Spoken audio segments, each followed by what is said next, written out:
Hey, y'all, welcome to the Career and Technical Education Podcast. I'm Brandon Grace. And I'm Randall Hust. And we are here today with my boss. And mine. and his, and everybody in the district's boss, Dr. Kathy Rollo. How are you today, Kathy? I'm fantastic. Thank you for having me. Awesome. So let's learn a little bit about you. So tell us about Dr. Rollo. Okay. Well, first of all, a boss is only as great as the team that surrounds her. So I don't usually like to call myself the boss because I have an amazing team that I could not do what I do without them. So, and you two are absolutely part of that. So thank you. I am the superintendent. I have just completed my 6th year as superintendent of Lubbock ISD, but certainly not new to this district. I served in a couple of different roles at central office before becoming superintendent. I actually was a campus principal for 10 years, elementary principal, and I was an elementary assistant principal and an elementary teacher. And I'm also a product of Lubbock ISD. So I've been in the business for 35 years. So quite a long time, and very, very honored and humbled to be serving as superintendent in the district in which I've grown up and the community that I do call home and always will call home. That's awesome. Has to be a weighty responsibility when you're talking about a district this size. What do you see as the biggest challenge facing our district right now? Well, I would say that our biggest challenge that we're facing right now is two things. It's a twofold.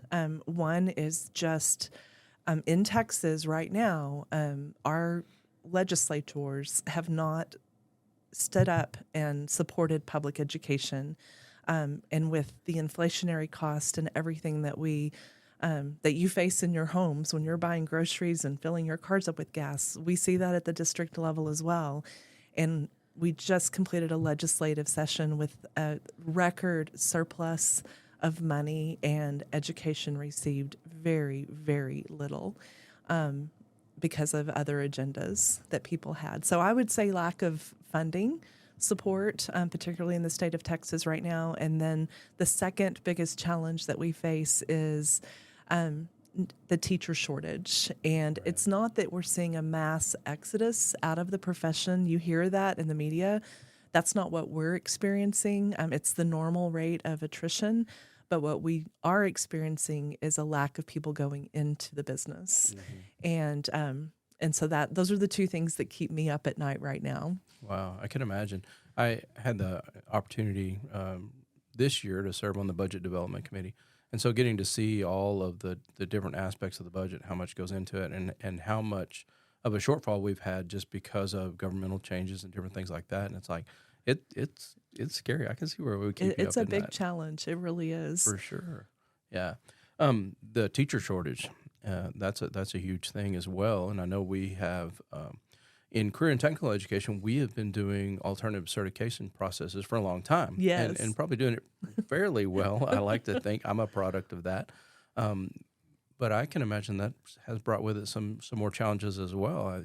If I remember rightly, a couple of years ago, over 50% of our new hires were some type of alternative certification. That is right. And we really paved the way through our District of Innovation process with our CTE instructors. And so I'm grateful that previous boards and superintendents had the vision of, in order to get the right people in front of kids that have the experience that is needed to be able to teach these courses and teach them well, we allowed to hire a local certification process, if you will. So CTE paved the way for us. And then as we experienced the shortage of people going into just regular education courses, not CTE, but just second grade teacher, for instance, or an English teacher, we had a pathway set that we could follow for those positions. And the unique challenge that we face with that is that they have not had the same typical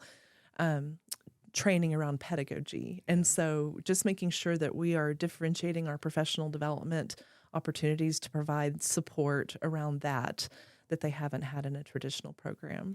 I can imagine that's really colored the, like you said, the professional development side of it. And then a CTE class is a little different. Most of the time you have somebody that's a subject matter expert. Like for Yes. me, I'd spent 25 years in construction and then taught construction. So I didn't have any trouble with the content. But you know, it's easy to entertain a bunch of kids when you're building a house. I can't imagine sitting in an English class. Well, you know, in the CTE courses, kids are there because they want to be there. And so just the material itself is so engaging. And so kids are typically more, you don't see the discipline issues and other engagement issues. And I'm not saying all of the time. I know there are challenges in CTE courses too, but not all kids are super excited to be sitting in an English class. And so that tends to be where you see more of the, classroom management. For sure. Right. And so speaking of CTE, we in Lubbock ISD has a robust CTE. This is CTE podcast, but it has a robust CTE department. How did we get there? I mean, like, what is the driving force behind getting that many CTE classes for these kids to see? And I'm so proud of this community and this district because we were ahead of the game on CTE and in a time where it wasn't necessarily popular. Right. I can remember when I first started into administration, every child had to go to college. And so everything was geared toward that and across the nation. And there wasn't as much of an emphasis on, no, we need to prepare kids with the skill set and mindset that they need to be able to go out after graduation and either go to college if that's their choice or have what they need to go into the workforce. And not only is that great for the kid, but it's great for their future families. It's great for our economy because people are working in jobs that they love. It meets the needs of what our community needs. I'm just extremely proud. And so how we got there, I think it was just a lot of communication with our community and knowing what is needed in the job force. And that's just something that our previous boards and previous superintendents have all been extremely passionate about. And we've just carried that torch further. Exactly. So I see a lot of CTE programs across the state, and there's a lot of them in their large school districts. They don't have a lot of CTE in them. And I know we've had some really great boards, and we've had solid CTE directors over the past several years to grow them. One of them was Jill Brissett. I know she brought in a ton. She did. Yeah, she did, and she really pushed it. And so what do you think is the best way to bring more CTE programs to a district? Yes, seeing them, they're great for the community and things like that, but how do you support that? I mean, because they're not cheap. Yes, no, they're not. Yeah. But there is additional funding that does come with CTE programs. It doesn't cover all of the expense by any means, but it certainly does help.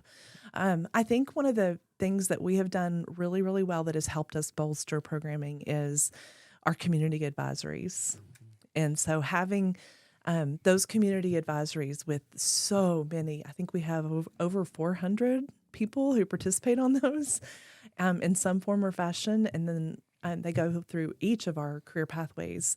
Having those advisories helps us really have a better understanding of the need of what jobs are out there, and then having strong directors over CT programs who really stay in touch with the careers that are available, careers that we might not even imagine that exist, that don't exist today that we know may exist tomorrow. So staying on top of where we're going with options for kids. I think another really important factor is working very closely with your community partners around workforce development and Lubbock Economic Development.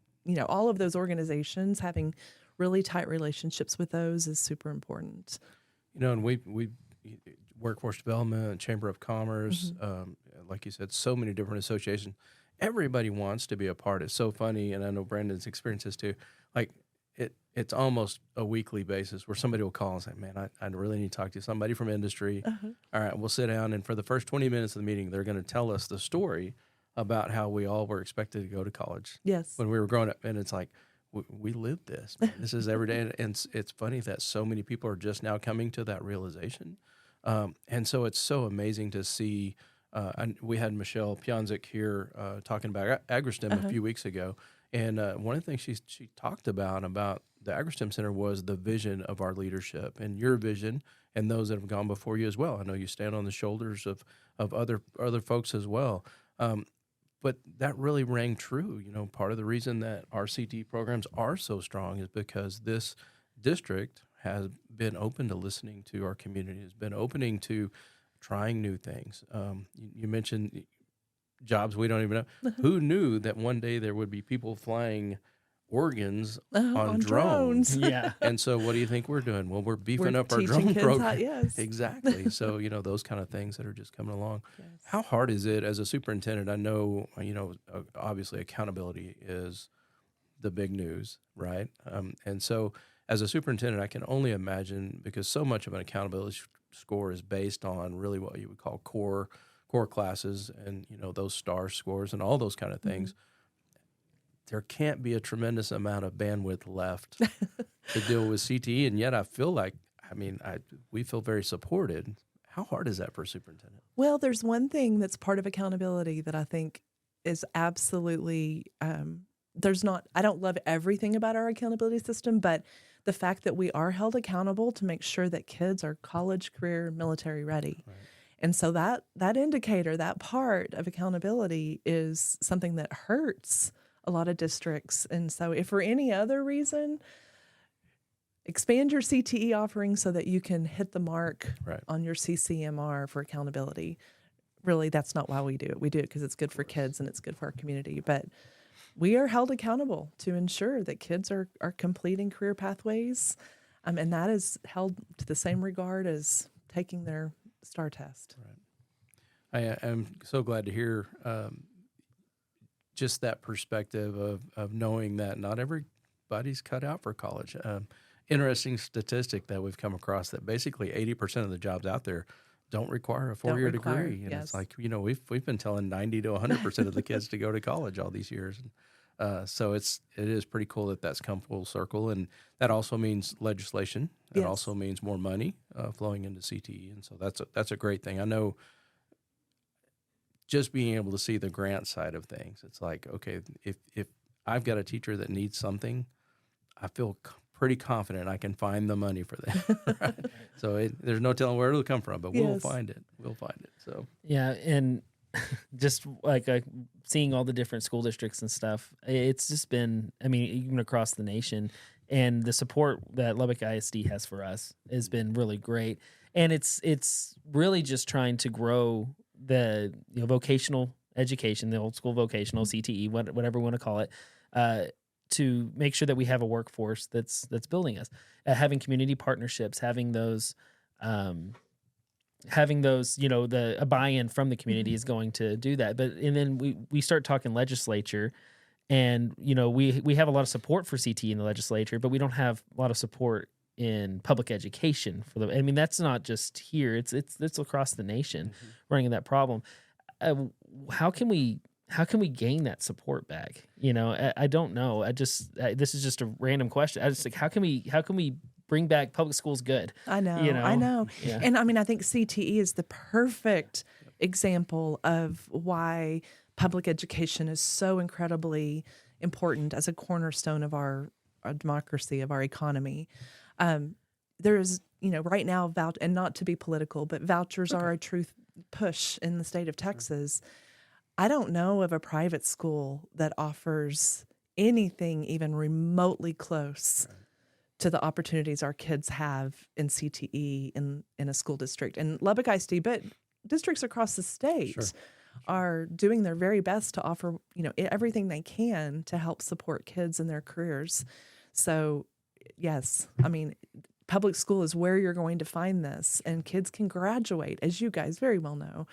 Kids can graduate with an industry certification and make more money, not only for themselves, but their future families. That is a life changer for kids, especially kids growing up in poverty. I think we just have to continue to tell that story loud as we can. And I know we try.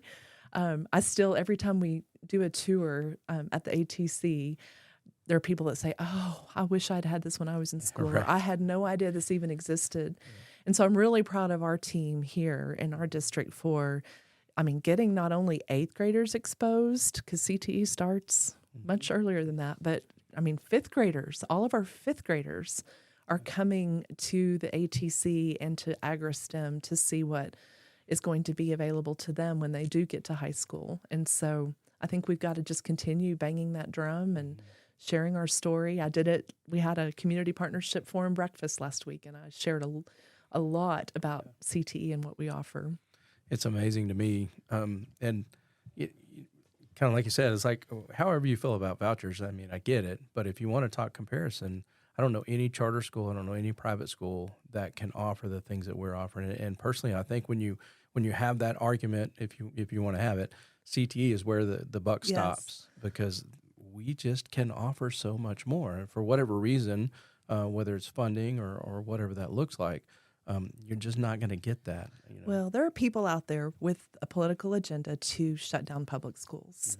And that is, I hope that they understand that if public schools fail, you're not going to have people who can come fix your plumbing in the middle of the night. Right. You're not going to have electricians. You're not going to have, we are preparing kids to do the things in your household and in your businesses that if public schools fail, that's it.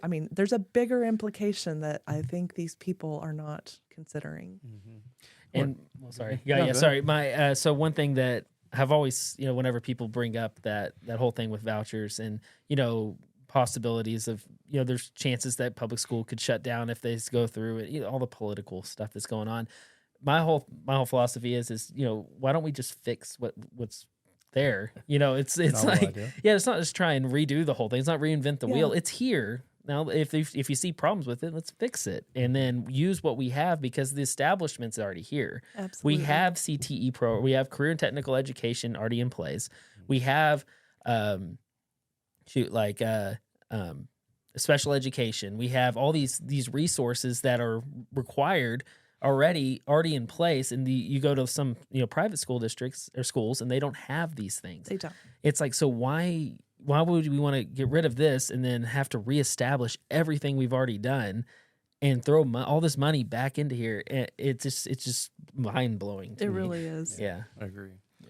Shift just a little bit, not much really, but for me, coming from industry, got into education, and of course you hear all the publicity about public schools, and how terrible everything is. And the first thing I figured out when I became a teacher was teachers work hard. They do. Like these, oh my gosh, like this is a whole different ballgame. Like I've run crews and I've built buildings and done all the things, and teaching's tough.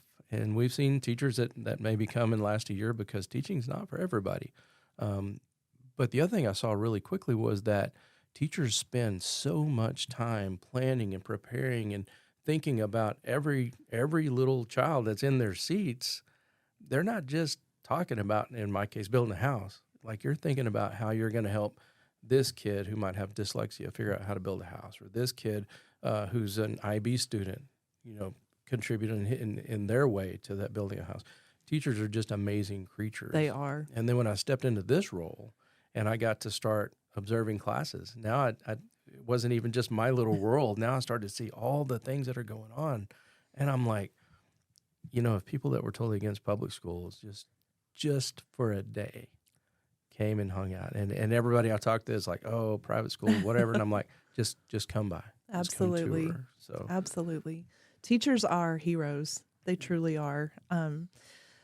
And other people too who support our kids. Of course. But teachers are where the rubber meets the road, and they're the ones who are differentiating for, all of the different needs in their classroom, handling the classroom management while teaching skills and helping motivate and build them up as human beings. So, absolutely. And even in the midst of a teacher shortage, we're still able to recruit and retain high-quality teachers, which I know is one of your core values for our district. And I think we see the impact of that. I mean, when you talk about even our salaries compared to other districts or compared to private schools, they can't compete. I mean, Lubbock ISD is a great place, and I love that you guys have made it intentional to make sure that we have the best humans in the classroom that are really taking care of these guys. We certainly try. It's extremely important. Yeah, absolutely. For sure. Yeah. I mean, y'all hit the nail on the head on that one. Yeah, because like, sure. The teacher creature, as you call them, are awesome. And it takes a special person to do what we do here in Lubbock ISD and any school district in the state or the nation. It's you have to have the right people for the job in order for it to work. And you have to have support from the top, like you, Dr. Rollo, all the way up there to make sure that those teachers are taken care of and supported in all aspects of what they do. And with Lubbock ISD, we do get that support, and not everybody gets it like we do, because I've seen it. So we thank you for always supporting us. Well, thank you. Thank you. Talk a little more about the District of Innovation. I know for us in CTE, that's made a huge impact because, as you said, we are able to recruit people that are specifically suited for different classes. What has that meant for the district? Obviously district-wide, and then I'm sure this applies to all over Texas. I don't know about the rest of the nation, whether they can do things like that, but from a superintendent's perspective, what does that look like? Well, a District of Innovation allows a school district to not follow the Texas Education Code on certain aspects. And so there is something in Texas Education Code that all teachers will have a teacher certification from the state level. And so by going through the District of Innovation process, which is very prescripted, what has to be in place, you have to have a large stakeholder group. It has to be voted on by your DEIC committee, and then it has to be approved by your board of trustees. When we initially went out for our first DOI, I believe it was 6 or 7 years ago. They last for 5 years. Our number one priority was to develop a local way to qualify industry folks to teach CTE courses. So that was the number one thing. And the second thing is there's a law that says that you cannot start school before the 4th Monday in August. And so that was another thing, is we wanted to start school a little earlier so that we could finish the first semester by Christmas and then finish and graduate by Memorial Day. So it allowed us to do, those were the two basic things that were built into our first DOI. When we went into our second round of DOI last year, we renewed what we were doing, but we put a couple of other things in place as well. One of those was the adjunct instructor role to help fill some other needed teaching areas. And then one was to create a alternative to having to automatically send a student to the DAEP, District Alternative Education Program, if it was a first or second offense on vaping, for instance. And so we were filling up our DAEPs with vaping incidences. Right. And now we have a program on each campus where the students can go and get, very targeted intervention and support, and parents have to be involved in that too. Instead of automatically sending them to Priority Intervention Academy on a first or second offense. So those were built into the second iteration of our DOI. That was such a great move, too. I was actually on the committee that got to vote wonderful. on that, the DEIC. Yes. And I think there was something like 69,000 days of DAEP based on just on vaping. Yes. And so those students, they actually put in the student can either go to PIA or they can go through an education program, a drug kind of educational program. And they actually do a lot of that here at the ATC. And so around here about 4:30, yes, other random teachers start showing up and other random kids start showing up, and they'll stay here, I think, till 6:30. Mm-hmm. And that's part of their, I don't want to say punishment, but part of their kind of rehabilitation process. And saved so much time from these kids being out of the classroom. Because kids were not able to go to their classes. They were they were working on Edgenuity at Priority Intervention Academy, missing their instruction. Right. So this way they stay in class. They still have to have buy-in and they have to participate and they can't miss anything. And parents, again, are engaged. But it's very targeted to what their discipline was around, which is vaping, instead of, going for and hanging out with kids who did Right. all kinds of different things. Right, and when they went to PIA, they couldn't participate at all in their CTE classes just because of the way. I mean, Which is Right. awful because they're learning how to for sure, and that might end up being get a a career job. path from them. Absolutely. for And sure. that's one thing with a lot of students that happens with. In my class, even. Sorry, I guess I'm stuck in my throat there. That whenever we it's actually been a outlet for these kids, and it's just cleaned them up and helped them Yes. because it gives them a pathway and gives them a purpose. And then you tell them, hey, you get them in leadership roles and show them that there's other pathways than the way they're going down. And CTE saved a lot of my students in their lives and their Yes. careers, and to grow into, productive. We keep calling them humans, but They are. productive young people across, members of society. So that way they can get out there and continue to, have a great life and be prosperous in what they do. Yes. And I loved what you said about the public school being such a connection to the community, because that was the design from the inception, right? It was that place to educate your community members so that they could go out and give back.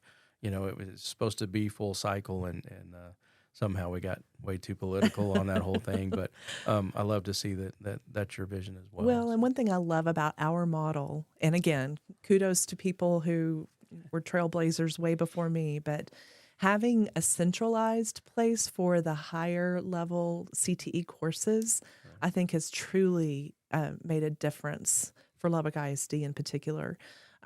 And we could do that being a larger city, Sure. but I know that the kids go to classes with kids from other high schools, and I think there's a true beauty and sense of community in that, because they just learn so much from that diversity aspect. Yeah, they really learn the value of a diverse team and that everybody contributes. I really thought when I became a teacher and came over here, I'm like, man, the Lubbock High kids are going to hate the Monterey kids. And They don't. it doesn't happen. Yeah, it's like, It's we're really all neat. carpenters. We're building the house, or we're And all then having plumbers. all of the teachers, advanced CTE teachers here, also creates a community, and you guys support each other so beautifully. For sure. And so I think that has really been a strength for us as well.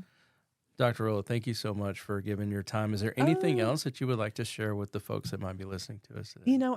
I am so incredibly grateful and proud of the work that's being done in CTE in our district, and it's because of great leadership in CTE programming. It's because of great teachers, and it's because our kids are phenomenal, and they are. I just am proud of our board and everyone who's engaged in their support of this.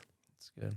We're going into contest season, so be Yes, ready to you see are. lots Skills of USA, gold here medals. we go. got skills. That's We got Friday. HOSA. I think FCCLA was just competing. Yes, So it's many different things exciting. going on. It really it's is. Great times. And it's just, and this is the time of year that all the teachers get stressed out, but yeah, for but it's all for good reasons, and afterwards it's worth it. Everything's worth it. So. I have a CTE teacher who was over at our house last night for the Super Bowl game. Oh, So there you go. I got to hear about that firsthand, but Perfect. he loves what he's doing. Perfect. That's awesome. Well, we appreciate you being here, and thank y'all for watching us this week and listening to us, and we will see y'all next week. Thank you. Thank you.